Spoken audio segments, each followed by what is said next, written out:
Eagles 37-7. Atlanta and the LA Rams are tied in the fourth at 21. Second down and 4. Plunkett. Number 7.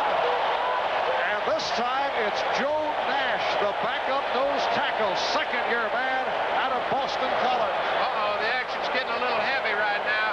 Jacob Green came in a little late. I don't think he had to come in the way he did. The whistle had already blown. Joe Nash was responsible for the sack.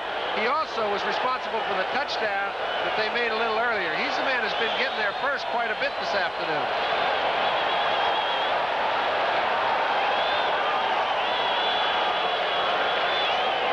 Well, Jeff Bryant trying to do his best to get in there. Bruce David pushes him away. Here goes a helmet. There's no head in it, fortunately. And there's Joe Nash. Signed as a free agent last year, 6'3", 250 pounds. He's in at nose tackle. Third down and 11. Defensive lineman's dream. You just get in your starting box and go. And Plunkett again in big trouble, and they call it a sack. It's whistled in. That is sack number 8. Jacob Green this time. Bahr, it's a good thing Jim Plunkett doing this ball game, or I don't think there are many guys that can maintain control right now.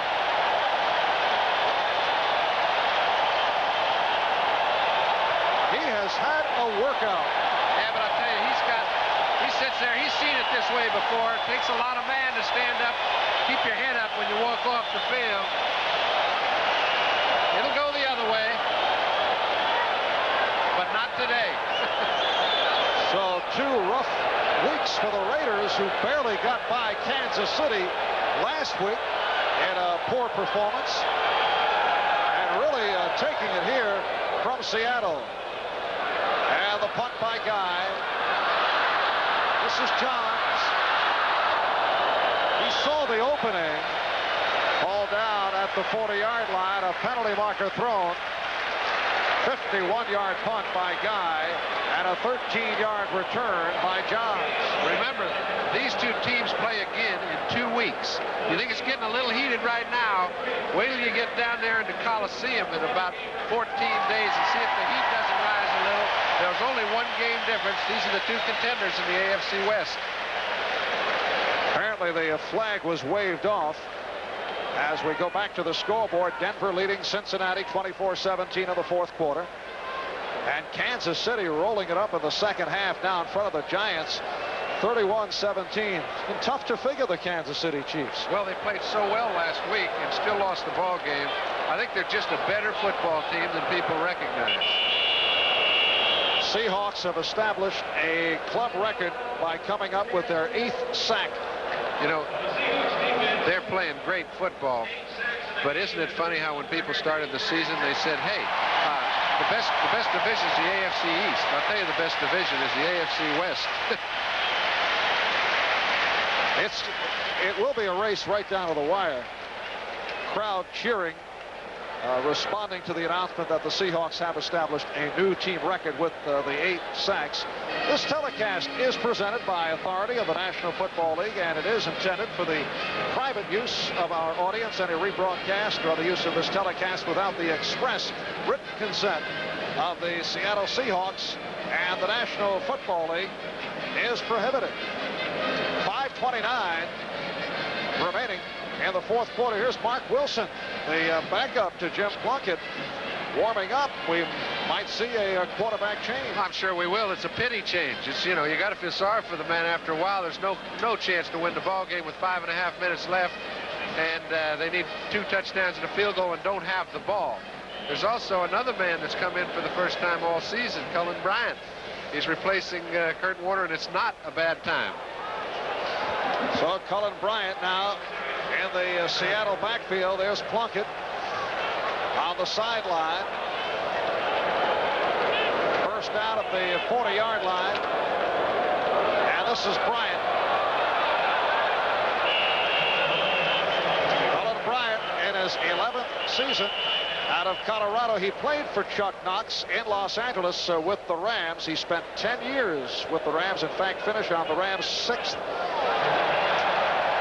on the all-time list in rushing. Was a co-captain of the LA Rams. Flag is down. Chuck Knox has got a good memory. He remembered coaching him, and he's another one of those examples of character that he says, I just want these guys around me. They've given me an awful lot of service, and they're not through yet. So they mark it off against the Raiders. Personal foul during the run, number 36 defense, first down.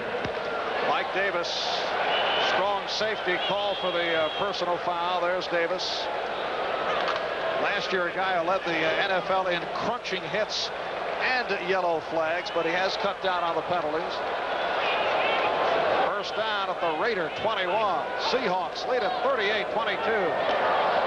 And it's Bryant again. Cullen actually saw some action, limited action, in the opener against Kansas City, but sitting it out because of a leg problem. Signed as a free agent during the offseason. As you say, Curt Warner given a rest right here with just under 5 minutes remaining, fourth quarter. Warner with 75 yards, 22 carries, averaging about 88. Second down and 8.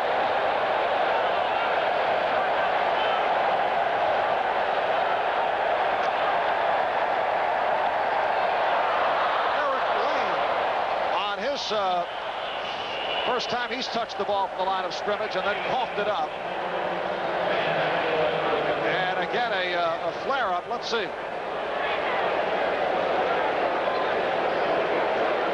Looks like Van McElroy. Well, I tell you, you got so many bodies in there, and the ball's shooting around everywhere. McElroy was very alert, picked up the fumble, and that's the first turnover. And a little too late. And Marc Wilson has come on at quarterback as the Raiders take over. So Eric Lane fumbles on his first carry. And here are the Raiders with Wilson in his fourth year out of Brigham Young, making his first appearance of the regular season. And going sideline overthrows intended for Malcolm Barnwell. Kerry Justin covering on the play.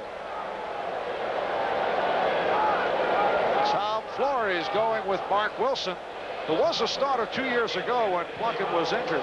Started 9 games. Listen, he's a good player. It's and he's just about at the time in his career, having been there for 4 years, when he's ready to step in and be a starter if he's going to be in this league.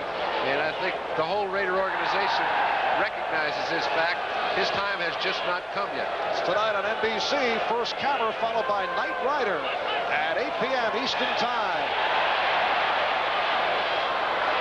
A completion to Todd Christensen. So that is the 8th reception by Christensen, who has had himself a day. He's caught 2 touchdowns, stopped by Don Dufek. Incidentally, tonight on First Camera, there's going to be a report on the Ultimate game. Ultimate is the name of the game. It's played with a Frisbee. And yes, they have teams and competition, rules and regulations, but no referees. A very rugged sport. I've always thought that'd be okay. Oh, okay. Wilson throwing on the run. Christensen once again and hit by Kenny Easley. But we're down to 3.5 remaining fourth quarter, and it's a 16-point lead for the Seahawks, 38-22. It's still important for Marc Wilson. He can create a good situation for himself right now. The ball game is out of reach, but he's got to look good to impress the coaches, get people thinking that he might be the guy in the future. And the hurry-up offense, Wilson couldn't find anyone and is brought down right near the 45 by Don Dufek. Right here, we pause briefly for station identification. This is the NBC Television Network. WMAQ-TV, Channel 5, Chicago. Second down and 4. Hawkins for the first down. I know a lot of of people say, well, wait a minute, why didn't they put Marc Wilson in there earlier if he's supposed to be so good? Well, it's not the Raiders' style. They put you in the lineup, you stay in the lineup. You either play your way in or play your way out. Now, remember, the Raiders are 5-1 with Plunkett. Their one loss is incredible with Jim at quarterback. This is a chance for him to get back in the hat ball.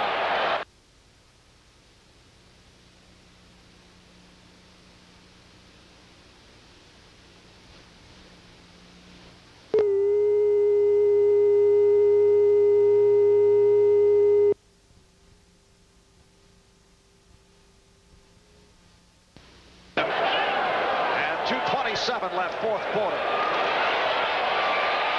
Wilson, big try. Still looking to throw and can't find anybody. Picks up the first down, and that a gimme run.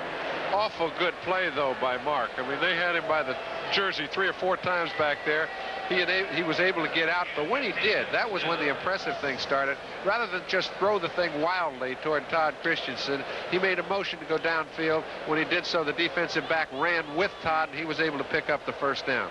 Look, you got to have pretty good movement to get out of this jam. He does, and now he kind of jockeys around in here, makes a motion downfield. Defensive back, Justin goes back with the receiver, and he picks up a first. 15-yard pickup. Sam Clancy nearly got to him. Clancy seeing some action here in the fourth quarter. Now Wilson with time. Marcus Allen. About back at the line of scrimmage by Shelton Robinson as we approach 2 minutes remaining, fourth quarter. So now we get the 2-minute warning. And here at the Kingdome in Seattle, here comes another one of those fantastic finishes.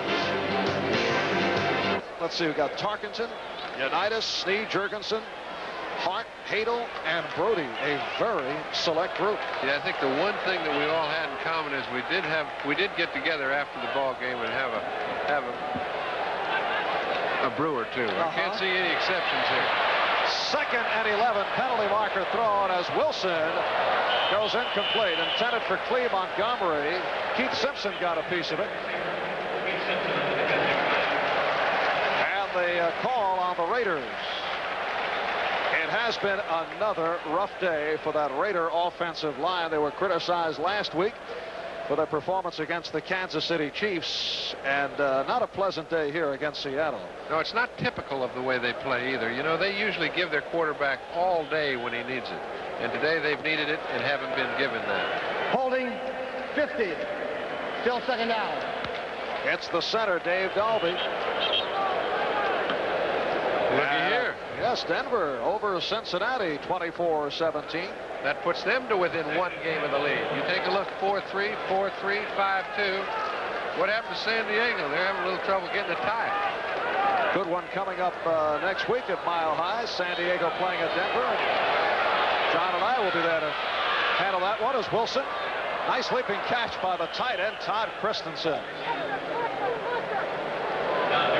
So first down for the Raiders. You see the clock running down. We approach 1.5 minutes remaining.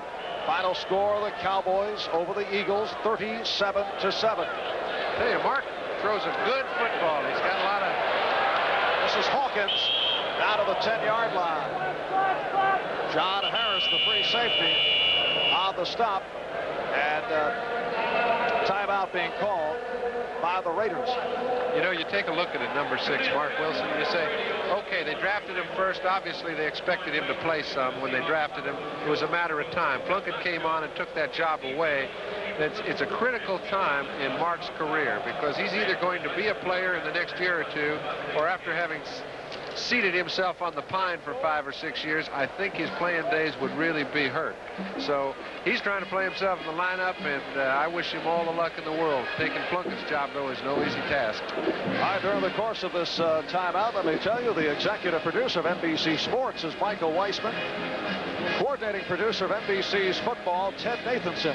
The producer for today's telecast has been Kenneth Edmondson, director Richard Klein, technical director Art Thieberich, and the associate director Ray Benassi. Thanks to our spotters Jim Ott, Gary Moore, and our statistician Barry Culver. 1:20 remaining in this fourth quarter. Todd Christensen has caught 10 balls for 130 yards and 2 touchdowns, and they are still behind 38 to 22. He has caught more balls than the whole offense for the Seahawks, so I guess throwing and catching is not the whole game. And the first touchdown pass was thrown by the running back, Marcus Allen. Wilson hanging right in and loves one. So the incompletion, Doki Williams, the intended receiver. That's what playing together does for you. If they'd been together some, he put that ball right up in the air where Doki Williams would have taken it on the dead run had he continued. He was trying to find an opening. The ball was already up there, and it hit the pad. Second down and 10.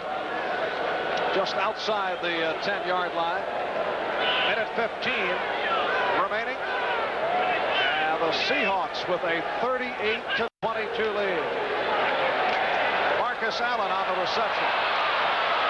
And Allen inside the 5. 17 seconds left in the game. Now to a minute and counting.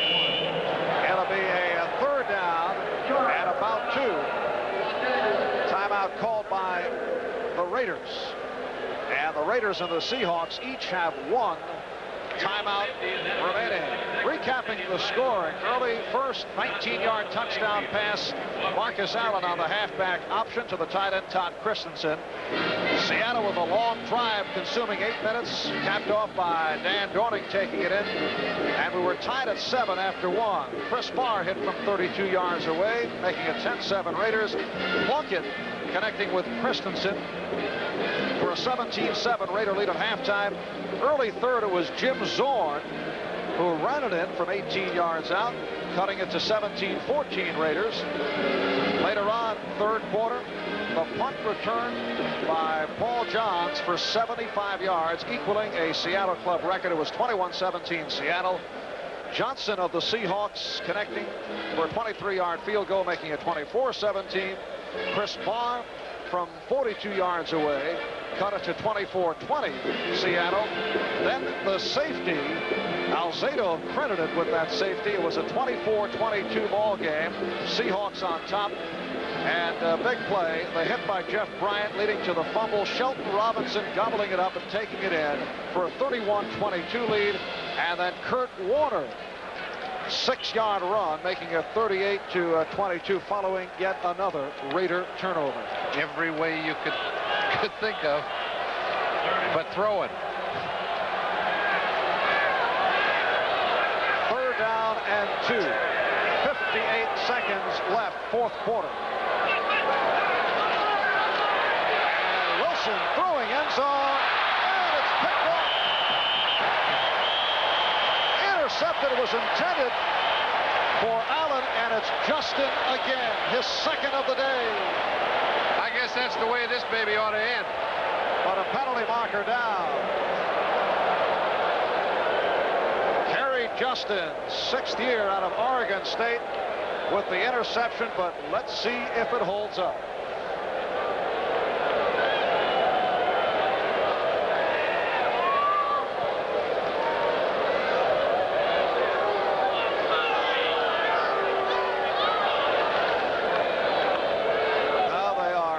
Halfway.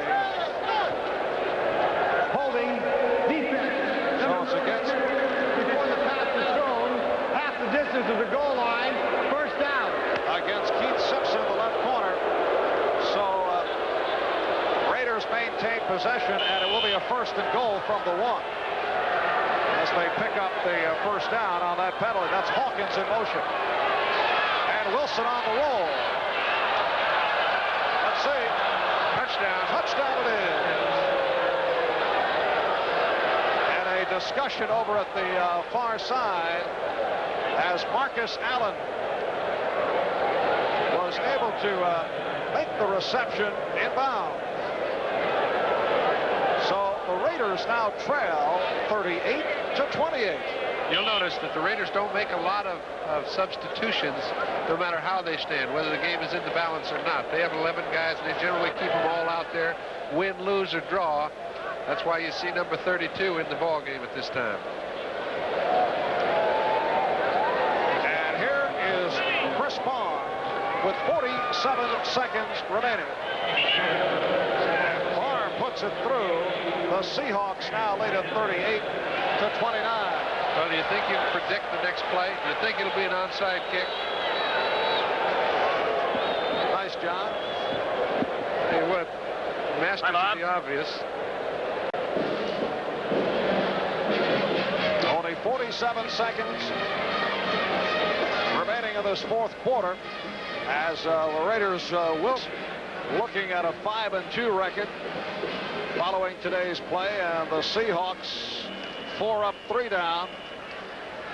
And that tightly contested AFC West. All right, there's the onside.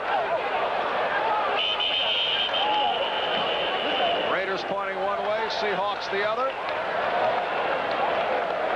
Raiders got it, I believe. And we're down to 45 seconds remaining. Doki Williams able to cover up. So here's Marc Wilson back.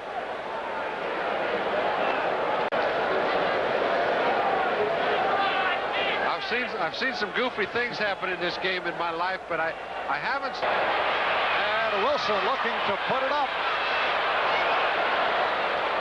Doki Williams inside the 25. All right, easily on the tackle.